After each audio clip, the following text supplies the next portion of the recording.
What is Senator Ted Cruz's challenge all about, Toby, and does it stand a chance? Well, these 11 Republican senators, as you say. Ted Cruz is in there, one of the most famous leading figures in the Republican Party, and they have said that they will vote to reject Joe Biden's victory in last November's elections when it comes to certify as a process that the House and the Senate will come together on Wednesday, January the 6th, and they have announced that they will vote to reject this election result. Here it's largely being seen as a useless, futile gesture. It really doesn't have any chance of really altering the course of politics.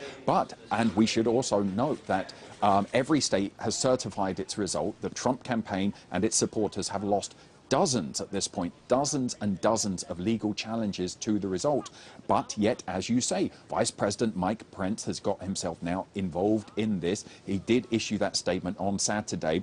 And we understand that because Mike Pence will preside over those proceedings on Wednesday, this has been particularly galling for President Donald Trump. The idea that his man, Mike Pence, will be the one to formally announce Joe Biden's victory, and therefore, obviously, Donald Trump's defeat, has been galling for the president. Now, what is it hoping to achieve, or what can it achieve? Well, it will be a very polarizing partisan spectacle. So really, from the first day of a Joe Biden presidency that is due to start on January the 20th, but it sets a tone in perhaps how the Republicans will try to frame, or how a certain segment of the Republicans will try to frame a Joe Biden presidency, that he is an illegitimate president.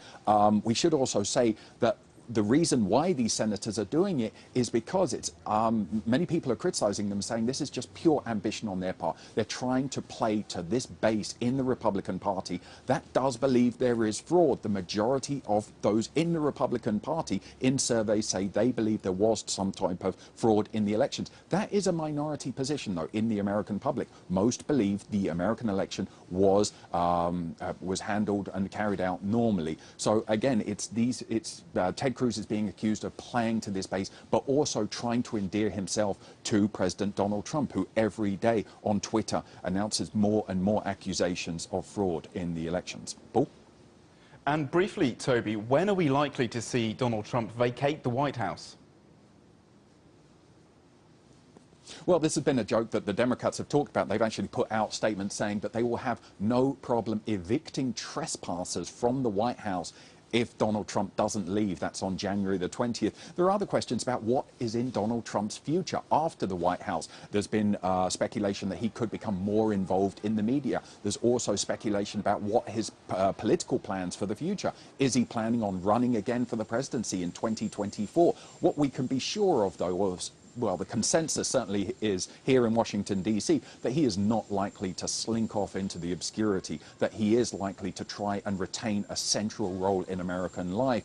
And it seems at some point that he may try to create a figure that doesn't really exist in American politics. It's more like the British politics of a permanent head of the opposition, someone who's ready to step in and lead the country at any moment. Paul?